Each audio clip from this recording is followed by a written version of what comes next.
welcome to another brand new episode here on 1950's Farm. So what are we up to today? Well, today, as promised, we are out in the field muck spreading the corn stubble. As you can see to my left, the John Deere A's are out in the field and they're cultivating the ploughing that we did in the last episode. And they're getting that cultivated down so that we can come along and drill it, which would be fantastic. I have remembered to press the double dose of application on the manure spreader today, so I've done well.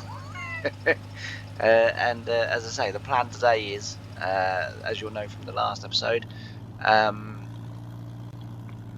we're going to get this muck spread whilst they are cultivating that field, and once we've kind of got this done, then we will then get the drill on the back of the crawler off the plough, and as I say, on the drill, and then we will start drilling the wheat into that field. So that should hopefully, fingers crossed, all go very nicely.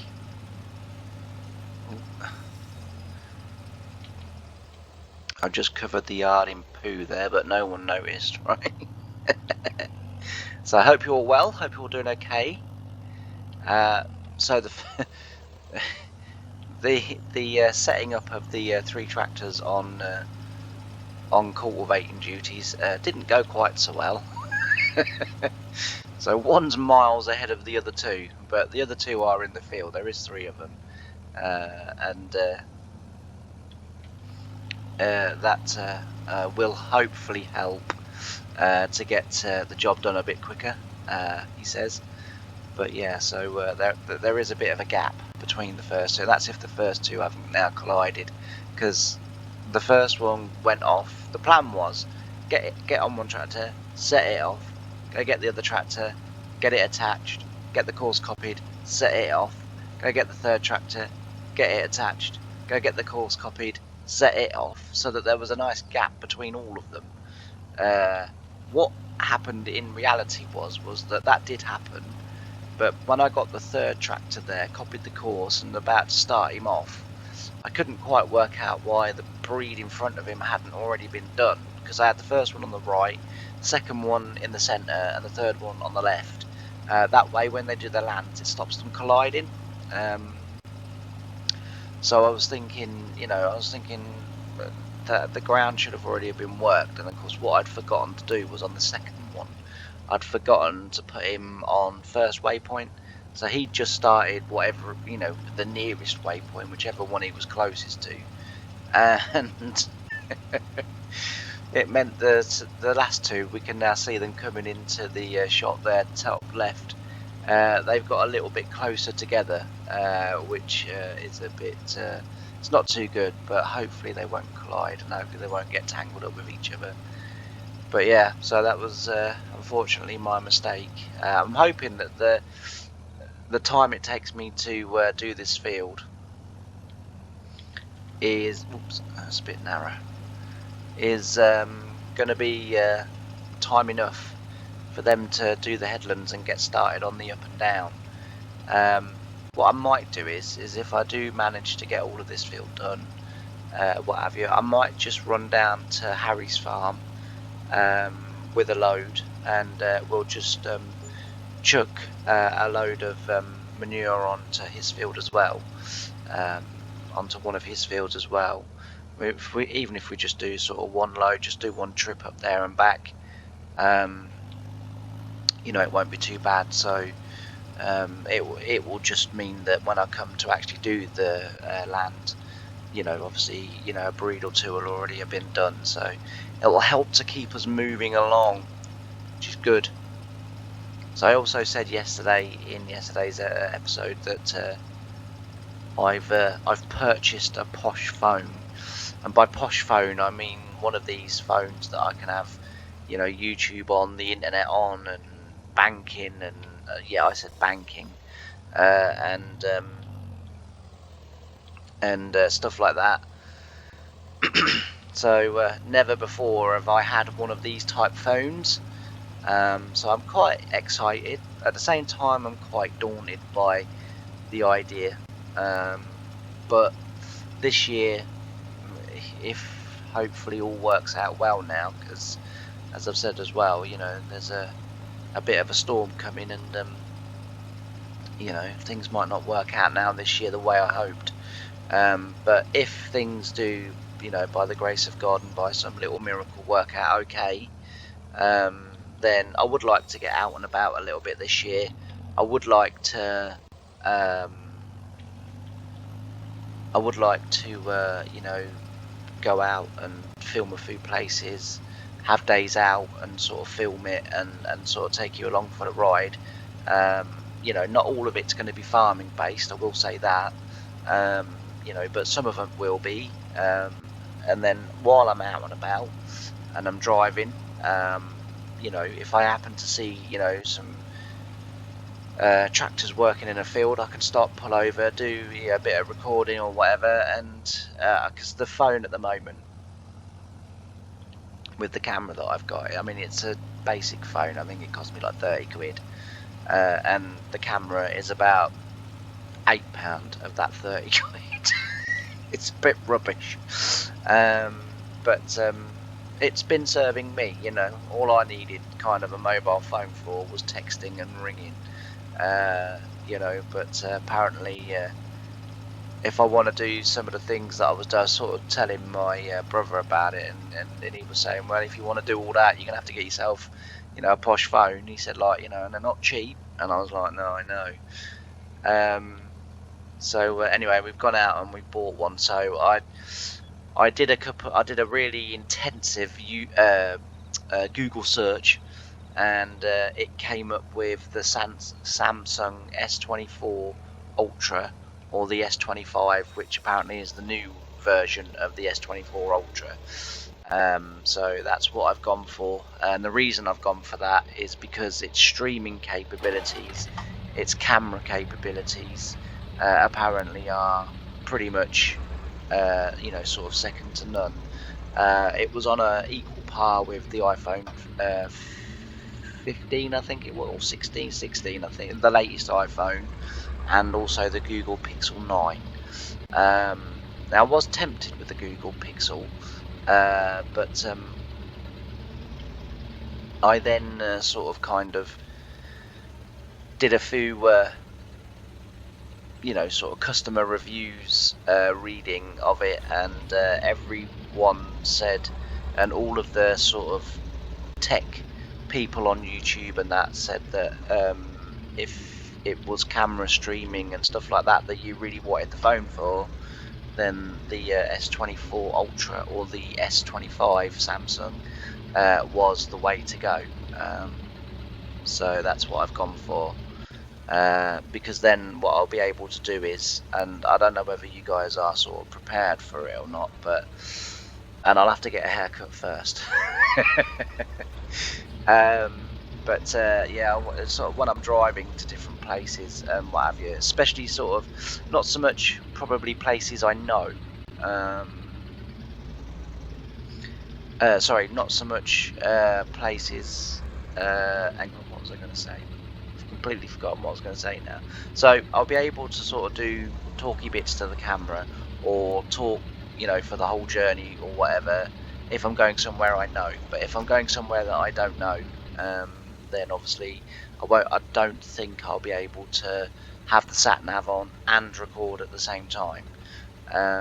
So yeah, I've also bought it for sat nav. My car does have a sat nav, you know, built into it. The only thing with that is it hasn't been updated for about 10 years. And the last year when I went racing in Great Yarmouth, and I was coming home, and the sort of from Yarmouth to my house, it's A47 all the way down to the A17, and then literally for about 6 miles on the A17, turn off that, I'm home, right?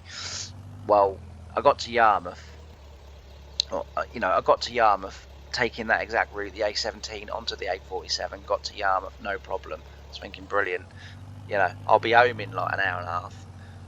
And you know, because I thought because the traffic was quite heavy when I went up there at sort of like 3 o'clock in the afternoon.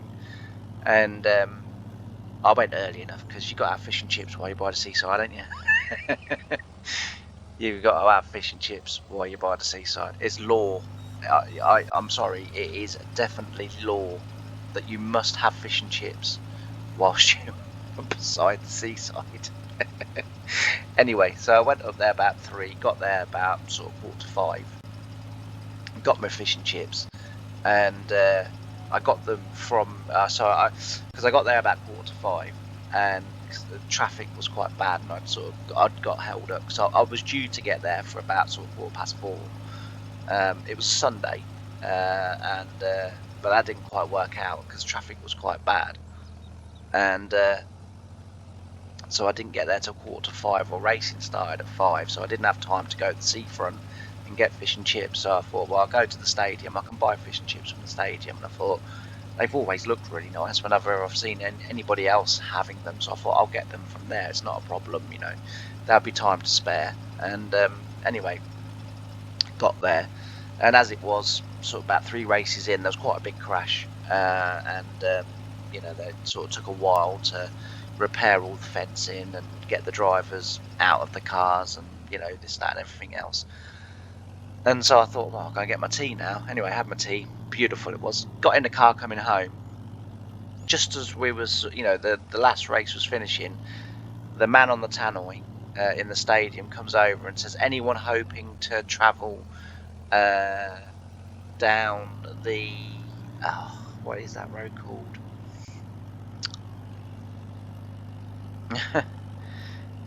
The Acle Strait, it's shut. There's been a car accident. I was thinking, oh, that's alright, I'll go via Hemsby and that way, and I can still get to the A47. I thought, it's no problem, I still know my way. And then it said, and anyone hoping to go from the Acle Strait onto the A47, the A47 is shut from Norwich all the way to King's Lynn. I was like, that's the only way I can get home. I can't get home any other way. I'm thinking, I don't know any other way to get home. I'm thinking, you can't shut that road. I'm thinking, so anyway, I was like thinking, I thought, well, I thought I'll go down the A47. I'll see what the crack is. I'll see what it is, and we'll go from there. So anyway, it gets to the so in Norwich there's a massive roundabout. It's a new part of Norwich that's being built at the moment.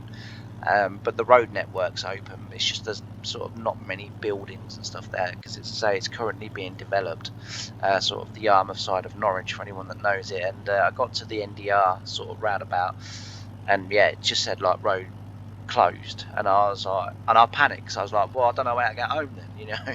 I mean, it was the middle of summer, I could have just slept in the car, because it did say, you know, road reopens, I think it was like 6 AM, you know, tomorrow morning. And so I was like, oh, you know, anyway. And then sort of I thought, well, the car's got sat nav. Well, the problem with the sat nav was it wanted to take me down the A47, and then because I went into the settings, and I said, like, you know, avoid A47. I want to get home another way, and it then sort of came up with a few alternatives, which was going like via. Like on the way to Ipswich and round that way, which I knew was a very long way round, and I sort of kind of thought, I mean, there must be a quicker way home. There has to be a quicker way home than that.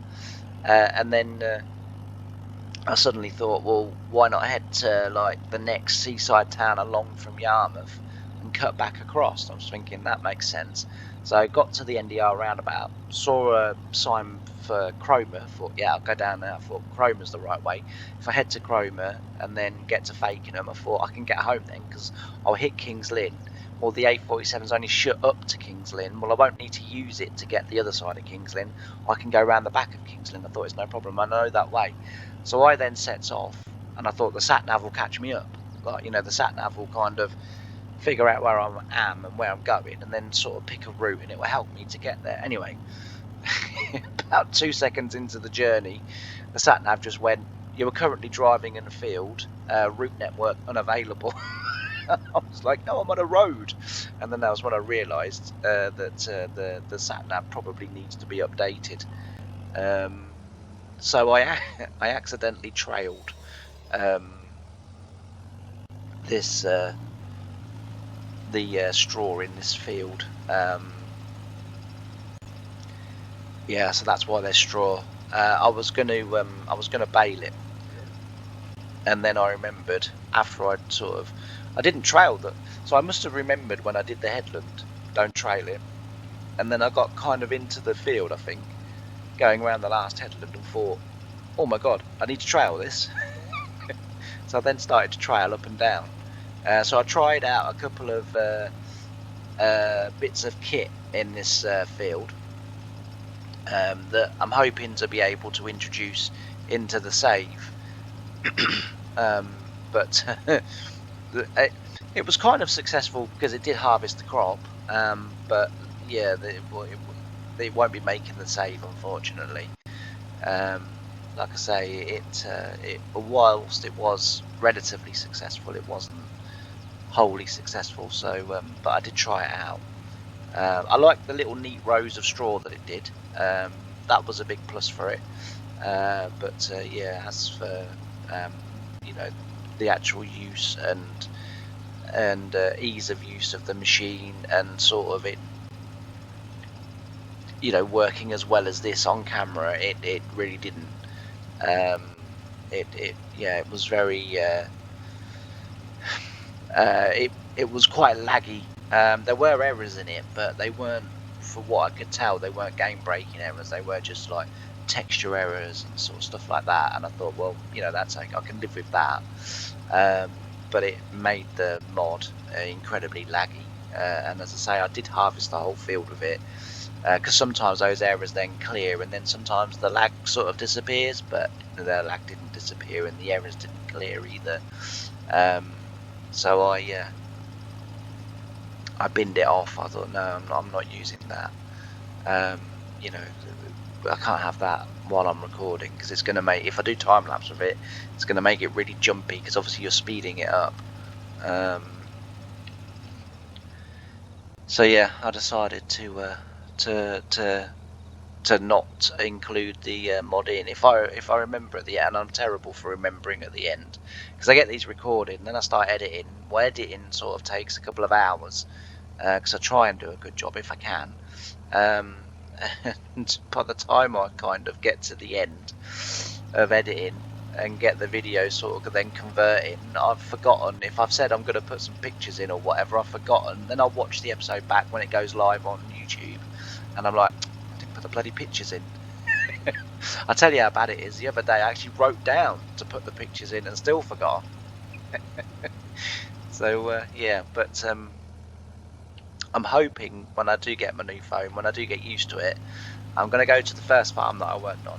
I'm going to ask them if they will allow me to video and take some pictures of the track marshal, and that I used to ride on sort of all day every day with my granddad, if my granddad was in the field when I wasn't at school, which to be fair, they were usually ploughing that field in August. So obviously I wasn't at school because obviously schools are shut in this country for the whole of August. So I used to it used to take him about a day and a half to plough the field, possibly 2 days. I think it was about a day and a half, 2 days, something like that. But for that day and a half, I was a little worker. My mum used to pack me up my little lunch, and I used to wait for my granddad at 8 o'clock. But sort of between the conifers, because we had a conifer hedge that went all the way around the sort of border of our house, where I grew up, and on the other side of the conifer hedge was the farmer's field. It was the farm that I ended up working for. As I've said before, my whole family worked there, and I used to wait between the conifers and for my granddad to get there with the tractor, and when he got there, I'd then be able, because back then my eyes worked as well, so I'd be able to see all the way to the other end of the field, and I'd watch him get off the little David Brown 885, and then he'd get off the little David Brown. He would then get on to his track marshal.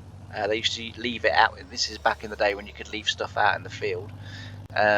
So they used to put this big green, really thick green, like sort of canvassy sheet over the bonnet and that of the track marshal. I don't know why, but they did. I suppose it was to try. I don't know whether it was to keep the damp and the water out or what. I don't know, but yeah, they used to put that over. So I used to watch him sort of get all of that off and fold it all up, and then what he used to do was so when the crawler went to a field, it went on the back of the 996 David Brown, because that was four-wheel drive, on a low loader, because they were steel tracks, so you couldn't use them on the road. And he'd get to the field, he'd unload it, so the plough would be attached to the crawler on the back of the trailer that was being towed by the tractor. They would get to the field, and then they would get in the field, and then they would unload the crawler. And then once the crawler was unloaded, Grandad would take the low loader back to the farm, which was just down the road. It was only a few minutes down the road, and then he'd come back on the 885 with the little diesel Bowser, a little yellow one with black metal sort of. I don't really know what you would, but it had so it was a yellow diesel bows, and then from like round the frame, so at the front and at the back, it had two metal sort of bars go round it, and then he'd get that, and then he'd line the Bowser up at the end of the field, and then he would he would then get in the track marshal, line it up, fill the track marshal up with diesel, go round the edge of the field with the back of his furrow down, so he was just ploughing a border. And on his way round ploughing his border, when he got to the house where I was standing between the conifers, he'd pick me up, and I'd have my little work bag with me, with my lunch in and everything, and I just used to sit for hours and hours and hours with my granddad, you know, ploughing that field. And then every sort of hour and a half or so he'd stop and get out and have his roll up, and but if I was on the tractor, he'd get out and have it, but if I wasn't on the tractor, he'd just have it while he was sort of going round. But all those years later, when I worked on the farm, when I sort of went onto the farm and worked on the farm, all those years later, and it, you know, we're talking 20 some odd years later, if not more than that actually, but at least 20 years later, I joined in the August the 7th. I started on that farm. Oh, August the 13th, sorry, no, hang on, August the 7th. We were due to start combining on August the 13th, and on August the 13th they finished combining because it had been an exceptionally hot summer, and they just got everything done. So I was meant to go there for the combining and learn tractor and trailer in and sort of go from there, and it was all done. But yeah, so anyway, I got there, say, in the August, and in the I think it was September, October, I was down. So they had the main farm, which was Manor Hill Farm, and then they had like they had Coal House Farm, which was like a couple of grain stores, a massive workshop, and that was about it really. And then it had a few like sort of a little brick building and a few sort of outbuildings and that, but and an outdoor brick toilet as well. That if you was down there in the winter and you needed to relieve yourself, it was always best to try and wait until you could get home. I mean, literally from that farmyard to my house where I grew up was probably like a minute's drive. It was not very far away, so like within a minute, 2 minutes, I could be home, you know. So I sometimes used to sort of, if I needed to go to the loo, I'd ring the boss man up and say, "Do you mind if I just nip home to go to the loo?" And he'd go, "No, that's all right, mate."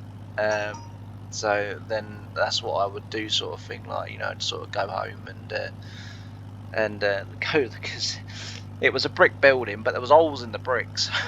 The wind used to whistle through, and but he was hardly ever down there. Anyway, I got down there, and because I happened to go into the workshop, 'cause, I was going there to repair the disc arrows, so they were replacing the discs and the bearings and stuff like that, and it was a Saturday, it was, and it had been raining and it was too wet to go on the land. So he said, like, if you can come in and repair the disc arrows for me, that'd be brilliant. You could earn some overtime. I'll get the disc arrows repaired. So he said, like, win for you, win for me, sort of thing. And I weren't doing anything that weekend, so I was like, yeah, I'll come in. And got in the workshop, started working. I must have been in there about 4 hours before I realised the track marshal was in there with me. I didn't even bloody see it. And I sort of went over, and of course, while I was over looking at it, and of course, I opened the door and climbed in, and it was like the smell of that I remember as a kid, that kind of mix of sort of oil, diesel, sort of my granddad's roll-up sort of smoke, his sort of like aftershave. It was like it was a time capsule, and like I literally sat in the seat, and and because when he used to stop for his cigarette, for his roll-up, he used to get out, obviously, and he used to say to me, you can sit in the seat and play with the levers if you like, because he had the engine turned off and everything, and he used to take the keys with him as well. I think he didn't trust me, because he used to take the key and he used to sort of get down and then sort of go away a little bit, and I used to just play in the seat. And yeah, so I say that day when I got in there, and it all just, like I say, it was like a smell time capsule, and it just transported me back to being like sort of 6, 7, 8 years old, and it honestly, like, it was the best feeling ever. I mean, a big massive grin came on my face. Well, of course, what I hadn't realised was the boss man had sort of turned up, and so I'm supposed to be fixing these disc arrows, and I'm in the crawler, reliving and reminiscing, from when I was a kid. And because he comes in and he shouts my name, he's like, James, and I said, oh, sorry, I said, I just discovered the track marshal, and he was like, he said, bloody hell, he said, it's been a few years since you've been riding on that. I said, yeah, I know. I said, quite. I said, still smells exactly like my granddad. He said, yeah. He said, the day your granddad died, yeah. He said, we put it in the shed and no one else ever driv it. And I said, really? I said, why is that? He said, well, because it was your granddad's. He said, like, and Dad said to me, that was John's. No one drives it. Because he said, like, he said when we bought that, he said it didn't run. He said your granddad literally rebuilt that crawler, he said, like, and we just sort of put it there, and it's never been used. I said, it's never been started up or anything. He said, no. I said, that's a shame. I said, it's probably seized up and that now. So anyway, I said, I'm sorry. I said, I couldn't resist once I saw it. He said, that's fine. He said, like, don't worry about it. He said, like, I would have expected that. And so I gets into I got out of the crawler, like, and anyway, I fixed it. And then a few months later, about a month later it was, a bit more wet weather, and the boss man said to me, he said, I haven't really got anything for you to do today. So I said, right. He said, like, I've told John not to come in, like, to have a day's holiday, because I ain't really got nothing, we want to get on the land, I ain't really got anything else to do. So I said, right. So he said, like, I shouldn't think you want to go home, do you? So I said, not really. I said, that means I've got to spend the day with the missus. I said, like, I'd rather be at work. And so he said, I'll tell you what we could do. So I said, what's that? He said, me and you go and see if we can get that crawler going. So I said, yeah? He said, yeah. He said, why not? I said, yeah, I'd love that. He said, I'll tell you what. He said, I'll do you a deal. I said, what's that? He said, if you can get it going. I said, yeah. He said, I'll let you play a field with it. He said, we've still got your granddad's plough. He said, that's still on the back of the crawler and all. He said, we've still got the old diesel bars. He said, you can use your granddad's setup. He said, you can take it down to the field on the back of the 996. You can, take it, unload it all. I said, right. He said, and then he said, you can bring the tractor back. And he said, and then on the 885s, we've still got that as well, which I knew they'd got that because I used to do the sugar beet hoeing with that tractor. And He said you can get the Bowser on the back of it, fill it up with diesel from the main diesel tank. I said yeah. He said, and then bring it back here to the field. He said, like, and then you can plough the field behind your house.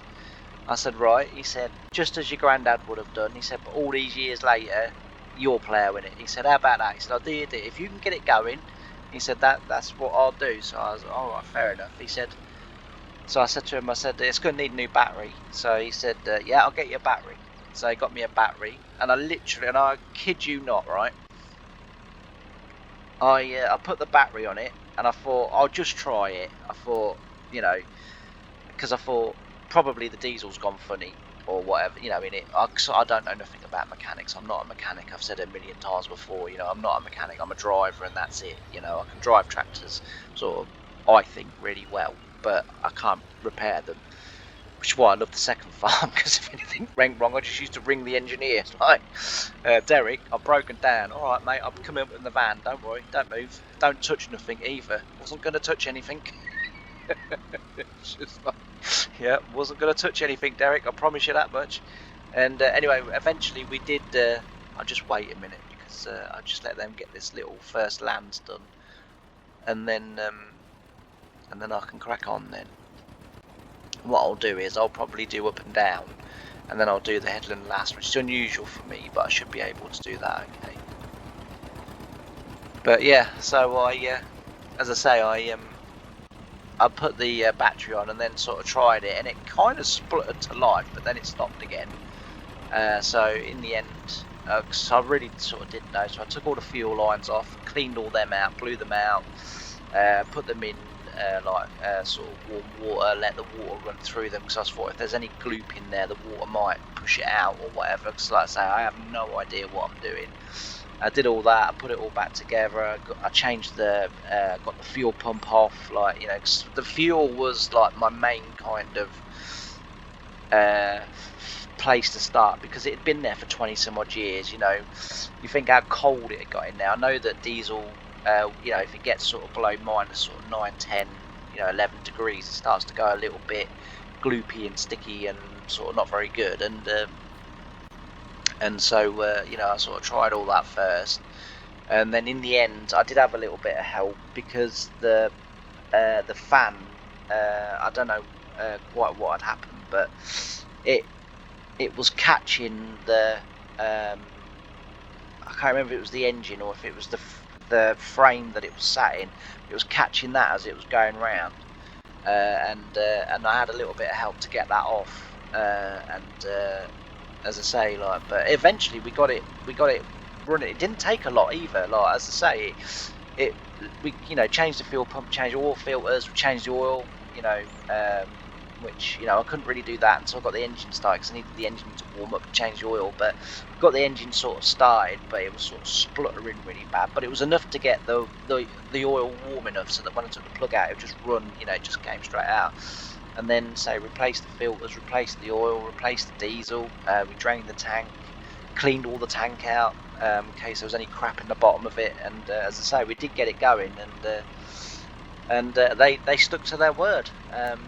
You know, Anthony said to me, he said, I'll tell you what. I said, what's that? He said, it was always a weekend and a Saturday when you'd ride with your granddad, wasn't it? I said, it was.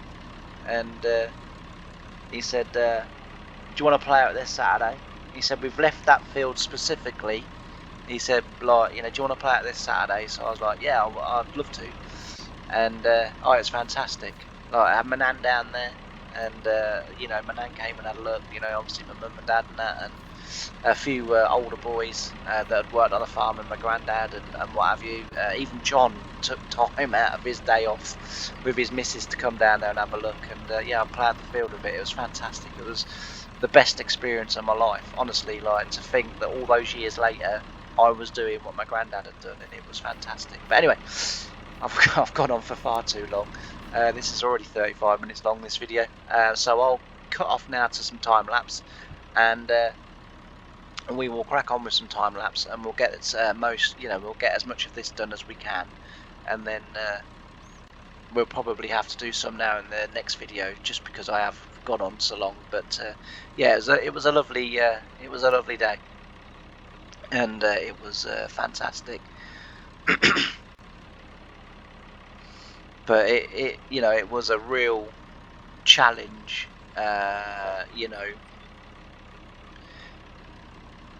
ploughing the field and getting used to the controls. Because there was a little sort of field at the back of the workshop, and I had been on the crawler in there, and I had been sort of getting used to how it turns. Obviously, it had 2 levers, and to steer it, and so I kind of sort of got used to feathering it so that I could just sort of make little adjustments rather than.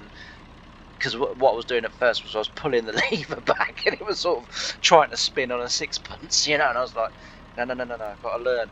I've got to just gently pull it back. Don't yank it back, gently pull it back. And then I had to get used to like the spool controls and different things like that. And mounting it on the plough was, sort of interesting as well. So all in all, like I say, it's fantastic. It really was fantastic. It was absolutely brilliant, and loved every second of it.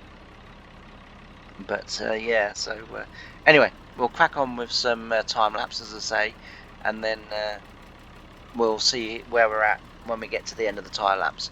I'll see you in a bit.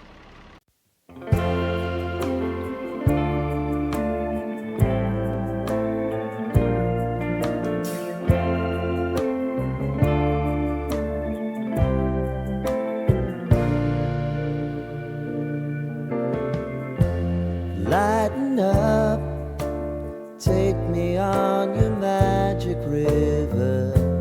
Tell me all your dreams align. Sign me up and tell me about the people that you know who are trying to feel alive.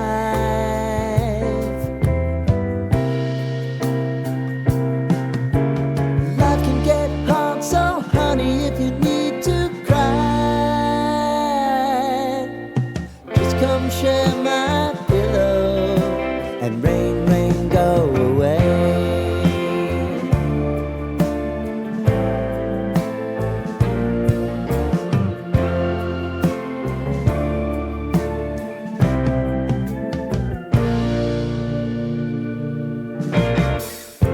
I wanna hear about everything you're ever thinking. You know that I can take the truth. Call me out if you think I'm ever slipping. Maybe I can turn it around. Oh yeah. Baby, if you want us, you know time is on our side.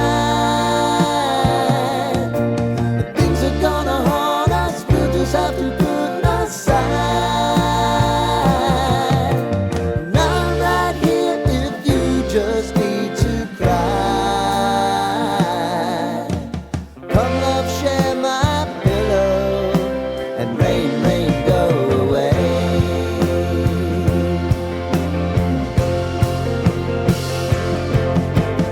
Been some time since you fixed me. I'll never forget your time.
drilling has gone very, very well. Well, as good as the drilling can go. I mean, you know, sort of either the seeds go in the ground or they don't really. I've not missed a huge amount this time around. I don't know why as well.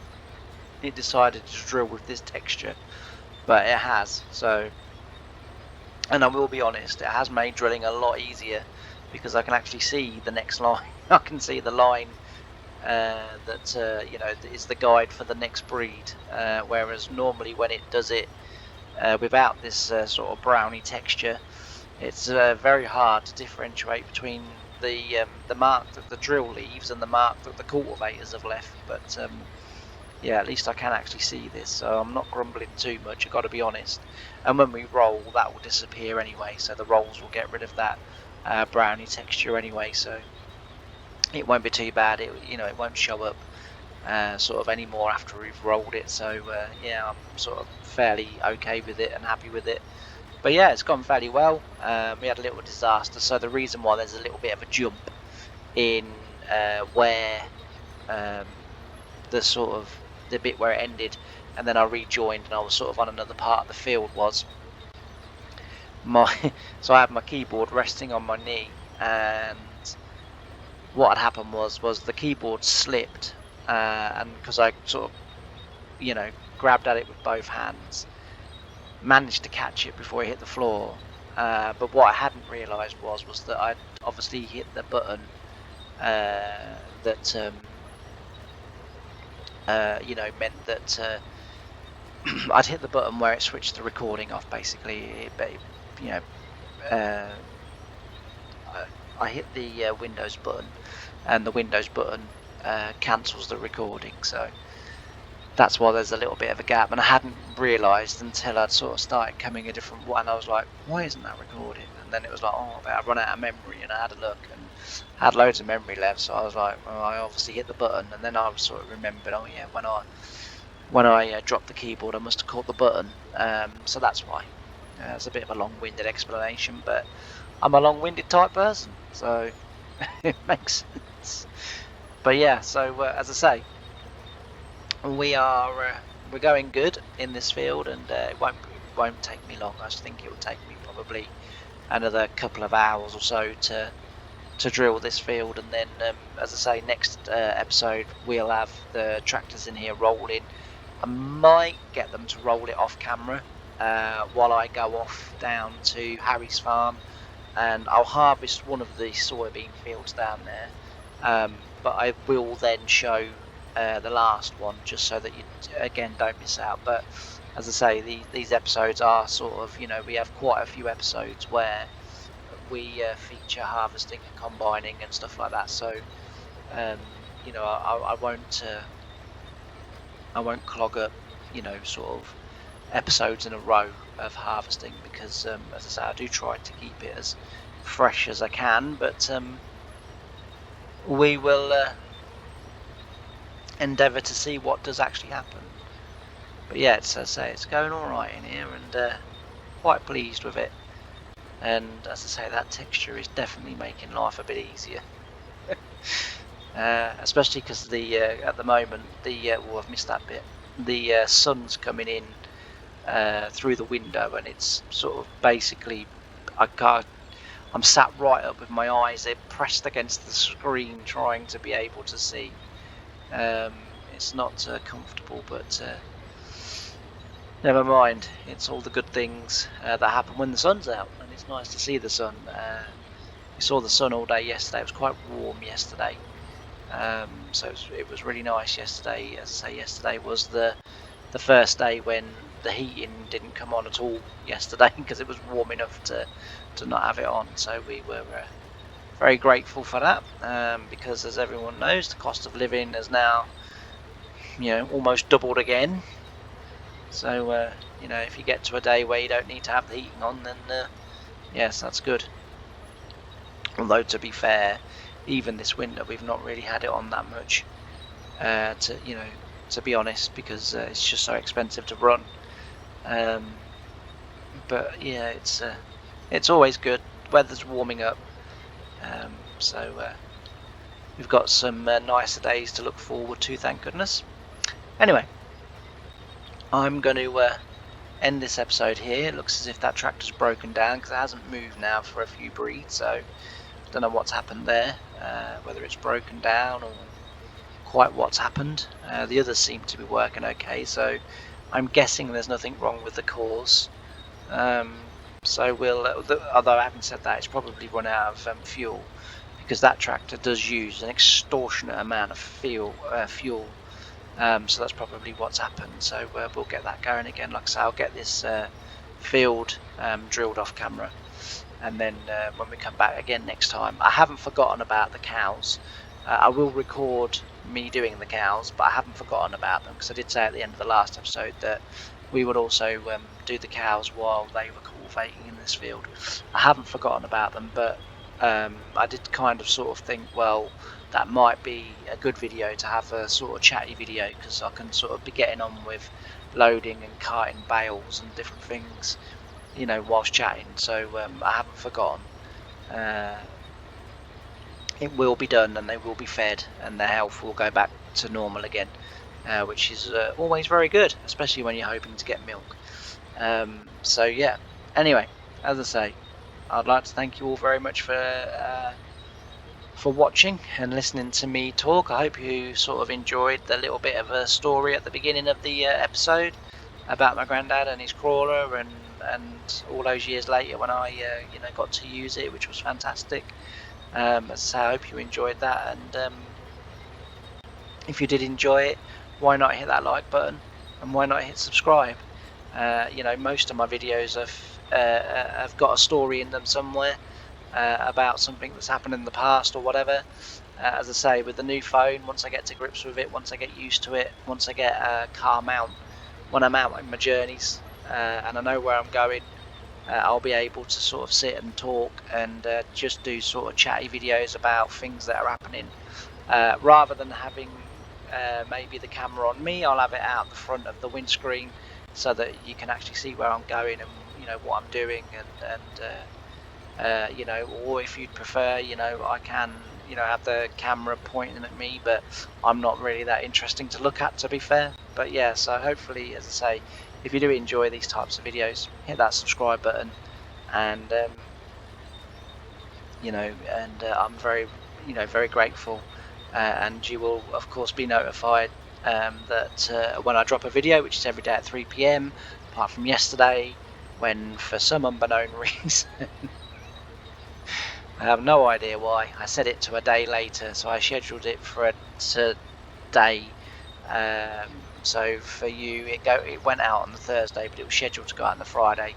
So I had a look at 3 o'clock to just make sure that the video had gone live, and there was no video, and I panicked, and I was like, oh my god, what's happened? But I just scheduled 2 videos for the same day. So I bought that video that was yesterday's video. I bought that forward a day. So, but otherwise, usually without fail, 3 PM. But anyway, thanks ever so much for watching. Really enjoyed having your company, and I can't wait to see you in the next one. Bye for now.